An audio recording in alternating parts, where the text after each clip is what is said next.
चीन का आशीर्वाद जिस जिसको मिला वो शायद अपनी संसद में लात घूसे जरूर चलाया। याद तो होगा ही कि किस प्रकार से श्रीलंका के अंदर हालात बिगड़े थे जब चीनी फंडिंग मिली और उसके बाद में जनता जाकर संसद पर चढ़ गई और उधम मचाना शुरू कर दी। यदि ये जानकारी आपको ज्यादा याद रही है तो अब उससे आगे की जानकारी जान लीजिए। हाल ही में एक पिक्चर निकल कर आ रही है जिसमें मालदीव्स की संसद के अंदर जो हालात हैं वो लोगों के बीच में चर्चा का विषय बन गए हैं। मुइज़ जो आशीर्वाद लेकर लौटे थे चीन से, लेकिन लौटे तो क्या हुआ कि इन्हीं के यहाँ के अपोजिशन लीडर्स उनकी बातें मानने से इनकार कर दिए। लोग कहते हैं कि इनके अपोजिशन को भारत का समर्थन प्राप्त है, हमें भी लगता है, क्योंकि यहाँ पर जो पहले राष्ट्रपति हुआ करते थे सालेह, वो भारत समर्थित जाने जाते थे। अब रिसेंटली बड़ा ही इंटरेस्टिंग वाकया हुआ है। अच्छा, इनका वाकया समझने से पूर्व ना इनके यहाँ पर इलेक्शन सिस्टम कैसा चलता है थोड़ा सा ब्रीफ में उसे बताएंगे, फिर आपको आगे लेकर चलेंगे। जैसे इंडिया में राष्ट्रपति और प्रधानमंत्री दो बड़े पद होते हैं। इंडिया से रिलेट करके इसलिए समझा रहे हैं ताकि आप वहाँ की शासन व्यवस्था को थोड़ा सा रिलेट कर पाएं।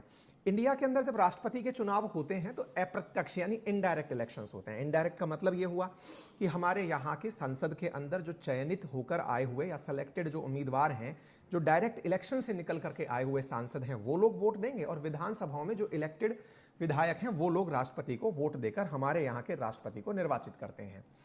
लेकिन इनके यहां पर राष्ट्रपति डायरेक्ट इलेक्ट होकर आता है। डायरेक्ट इलेक्ट होकर के मतलब जैसे अमेरिका का राष्ट्रपति डायरेक्ट इलेक्ट होकर आता है कि जनता वोट देती है और जनता ही उसमें से राष्ट्रपति को डायरेक्टली चुनती है। अब आप पूछेंगे हमारे यहां क्या डायरेक्ट इलेक्शन नहीं होता है क्या? हमारे यहां भी डायरेक्ट इलेक्शन होता है। डायरेक्ट इलेक्शन कहां होता है उसके बारे में अगर हम चर्चा करें तो जैसे आप में से बहुत सारे लोग जब प्रधानमंत्री के लिए चुनाव कर रहे होते हैं तो असल में हम प्रधानमंत्री को डायरेक्ट नहीं चुन रहे होते हैं, लेकिन प्रधानमंत्री भी हमारे यहाँ के किसी ना किसी संसदीय क्षेत्र का सांसद होता है जिसे वहां की जनता चुनकर भेजती है।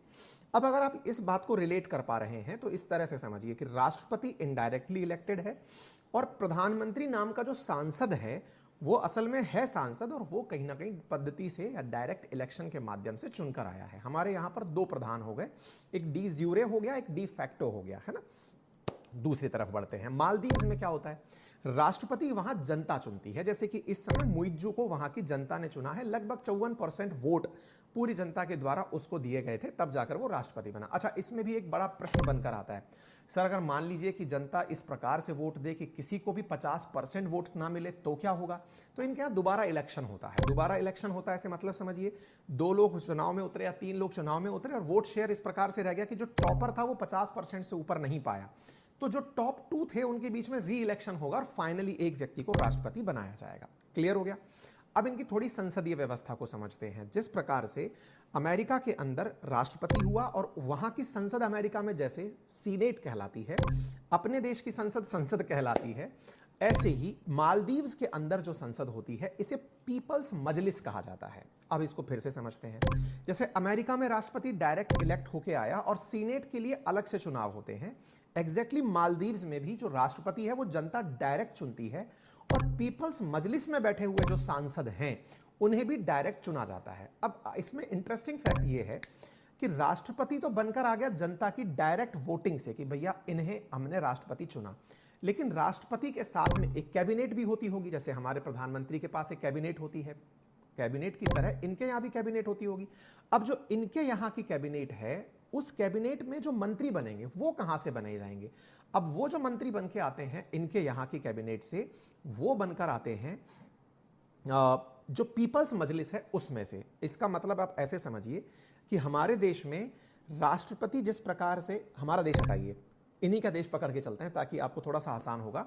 राष्ट्रपति को इनकी जनता ने डायरेक्ट चुना, लेकिन यहां का जो कैबिनेट बना है वो कैबिनेट पीपल्स मजलिस के लोगों से बना होता है, यानी उनके लिए अलग चुनाव हुआ होता है और राष्ट्रपति के लिए अलग चुनाव हुआ होता है। तो 2023 के अंत में जब चुनाव हुआ तो मोहम्मद मुइज़्ज़ू एज ए राष्ट्रपति निर्वाचित होकर आ गए। अब आप कहेंगे तो पीपल्स मजलिस का चुनाव क्या साथ में नहीं होता है क्या?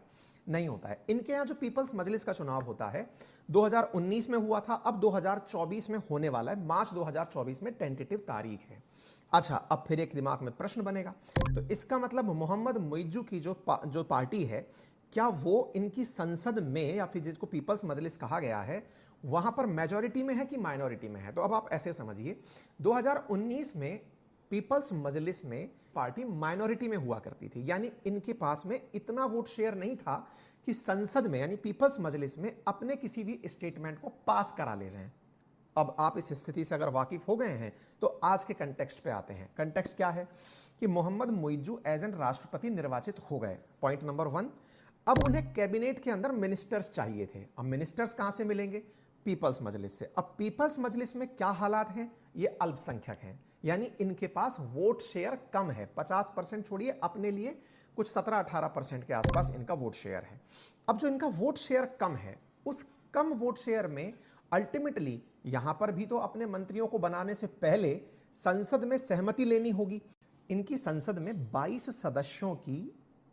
सदस्यों की कैबिनेट बननी थी, जिसके लिए इलेक्शन हो रहा था। इनकी जो पीपल्स मजलिस है उसमें 87 सीट्स हैं। अब उन 87 सीट्स में बट ऑब्वियस है कि लगभग 45 के आसपास जिसके पास सीट्स होंगी वही पार्टी मेजॉरिटी में होगी। तो यहां पर अभी वर्तमान में जिसकी मेजॉरिटी है वो मालदीवियन डेमोक्रेटिक पार्टी है। अब ये मालदीवियन डेमोक्रेटिक पार्टी कौन सी है? ये सालेह वाली पार्टी है, जो इनसे पहले राष्ट्रपति हुआ करते थे, जो भारत समर्थित माने जाते थे। उनकी पार्टी यहां पर मेजॉरिटी में है। तो उनकी पार्टी मेजॉरिटी में है तो बट ऑब्वियस है कि वो इस मजलिस में तो इनको चुनाव नहीं जीतने देंगे। ऐसी स्थिति में तो और नहीं जीतने देंगे जब अपोजिशन भारत समर्थित हो। अपोजिशन भारत समर्थित है और ये अपनी कैबिनेट में 4 लोगों को पीपल्स मजलिस से निकालकर कैबिनेट बनाना चाहते हैं। ऐसी स्थिति में जब वोट हुआ तो अपोजिशन और इनकी तरफ यानी कि मुइज्जू की पार्टी के लोगों के बीच में मारधाड़ हो गई। इंटरेस्टिंग फैक्ट ये है कि इस वीडियो के अंदर जो मार कर रहे लोग हैं ये मुइज्जू की पार्टी के लोग हैं, और किन्हें रोक रहे हैं तो ये वो लोग हैं जो कि सालेह की पार्टी से हैं या अपोजिशन की पार्टी से हैं। क्यों रोक रहे हैं? कि तुम लोग हमें वोट देकर के कैबिनेट मिनिस्टर नहीं बनने दोगे। तो बोले क्या करें? तुम्हारा माइक तोड़ देंगे, तुम्हारे माइक के साथ साथ तुम्हें वोट नहीं देने देंगे। ये इस प्रकार का हालात हो गया जैसे अपने कई बार नगर पालिकाओं में, नगर परिषदों में देखने को मिलता है, पार्षदों के बीच में गुत्थम गुत्थी। ऐसे यहां पर कैबिनेट के लिए गुत्थम गुत्थी इनकी संसद यानी पीपल्स मजलिस में हो रही है। अब कुछ लोग तो ये भी कह रहे हैं कि भारत और चीन सही मायने के अंदर अब संसद में लड़ाई लड़ रहे हैं। यहां पर चीन के समर्थक होकर के मुइज्जू चार्ज होकर आए हैं, लेकिन अपोजिशन पूरी तरह भारत प्रेम में है। कुछ लोग तो ये तक कह रहे हैं कि कहीं ये भारत द्वारा ही प्लान तरीका तो नहीं था कि मुइज्जू की पार्टी के नेताओं को उन्हीं की मजलिस में पिटवाया जाएगा। अब खैर हम ये तो कह नहीं सकते। चलते इस हम अपने देश की नीति निर्धारण में मालदीव्स जैसे देशों को प्रायोरिटी तो ना ही दें, जो अपने देश के अंदर नीति निर्माण में इस छोटी छोटी बातों के ऊपर झगड़ पड़ रहे हैं, माइक तोड़ दे रहे हैं। 140 करोड़ की आबादी है अपने परसेंटेज में भी प्रॉपर 1% इनकी आबादी नहीं है।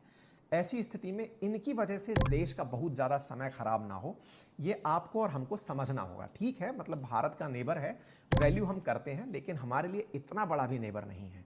इतना बड़ा भी नेबर नहीं है से मतलब ये समझ लीजिए कि हाल ही में मुइज्जू भारत को गणतंत्र दिवस पर जब विश किए कि भाई आपको रिपब्लिक दिवस की शुभकामनाएं, लोग उनकी उस समय भी फिरकी ले लिए। ठीक है, मतलब आप बड़े हैं तो छोटों को पनपने दीजिए।